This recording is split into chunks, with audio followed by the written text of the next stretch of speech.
ഞാൻ Johnny Thomas. ഞങ്ങളുടെ ഈ ഫാം കോട്ടയം ജില്ലയിലാണ്, കടുത്തുരുത്തിക്ക് അടുത്താണ് ഈ ഫാം ലൊക്കേറ്റ് ചെയ്തിരിക്കുന്നത്. ഇവിടെ ഏകദേശം 350ഓളം മാവുകളുണ്ട്. അതിൽ 300 വെറൈറ്റികൾ ഞാനിവിടെ പരിപാലിക്കുന്നുണ്ട്. അത് പ്രധാനമായിട്ടും നമ്മുടെ കേരളത്തിലെ തനതായ നാടൻ വെറൈറ്റികളാണ്. അതിൻ്റെ മെജോറിറ്റി മാവുകളും കേരളത്തിൻ്റെ തനതായ നാടൻ വെറൈറ്റികളാണ്.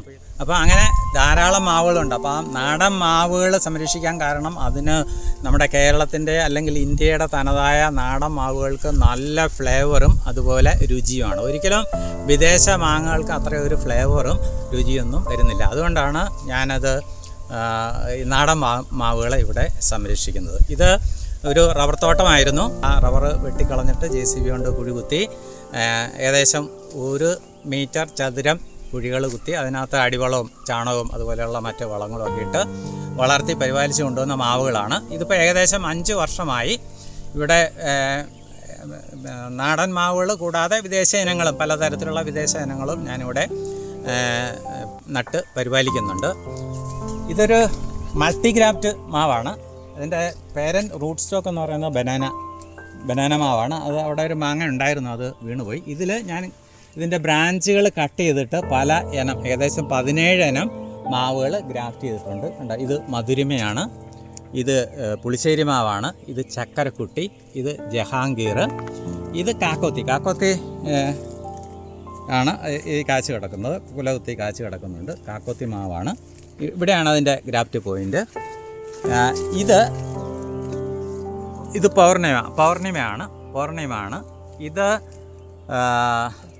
കർപ്പൂരം. ഇതൊരു സ്പെഷ്യൽ വെറൈറ്റി, ഒരു നാടൻ വെറൈറ്റിയാണ്, സ്പെഷ്യൽ വെറൈറ്റിയാണ്.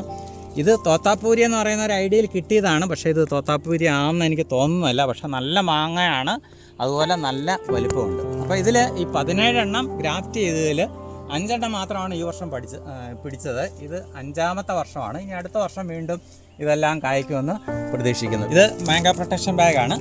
ഇതിൻ്റെ ഒരു പ്രത്യേകത, ഇവിടെ ഒരു ചെറിയൊരു കമ്പി പോലെ ഉണ്ടാവും, അതിവിടെ ചുറ്റിക്കെട്ടാൻ വേണ്ടിയിട്ടാണ്. അതുപോലെ ഇവിടെ ഒരു ഓപ്പണിങ്ങും ഉണ്ട്.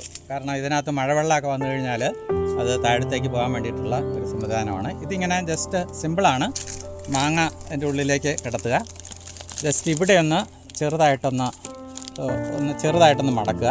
എന്നിട്ട് ഇവിടെ ഒന്ന് ചുരുക്കി എടുത്തിട്ട് ഈ കമ്പി ഉണ്ടല്ലോ, ഈ കമ്പി ഇങ്ങനെ ജസ്റ്റ് ഇങ്ങനെ മടക്കി വെച്ചാൽ മതി. ഇപ്പം മാംഗോ പ്രൊട്ടക്ഷൻ ബാഗ് കറക്റ്റായിട്ട് ഈ മാങ്ങയെ കവർ ചെയ്യും. അപ്പോൾ പുഴു ഉണ്ടാകാതെ നല്ല ക്വാളിറ്റി ആയിട്ടുള്ള പ്രീമിയം ക്വാളിറ്റി മാങ്ങാപ്പഴം ലഭിക്കാൻ വേണ്ടിയിട്ടാണ് നമ്മൾ ഈ മാംഗോ പ്രൊട്ടക്ഷൻ ബാഗ് ഇടുന്നത്.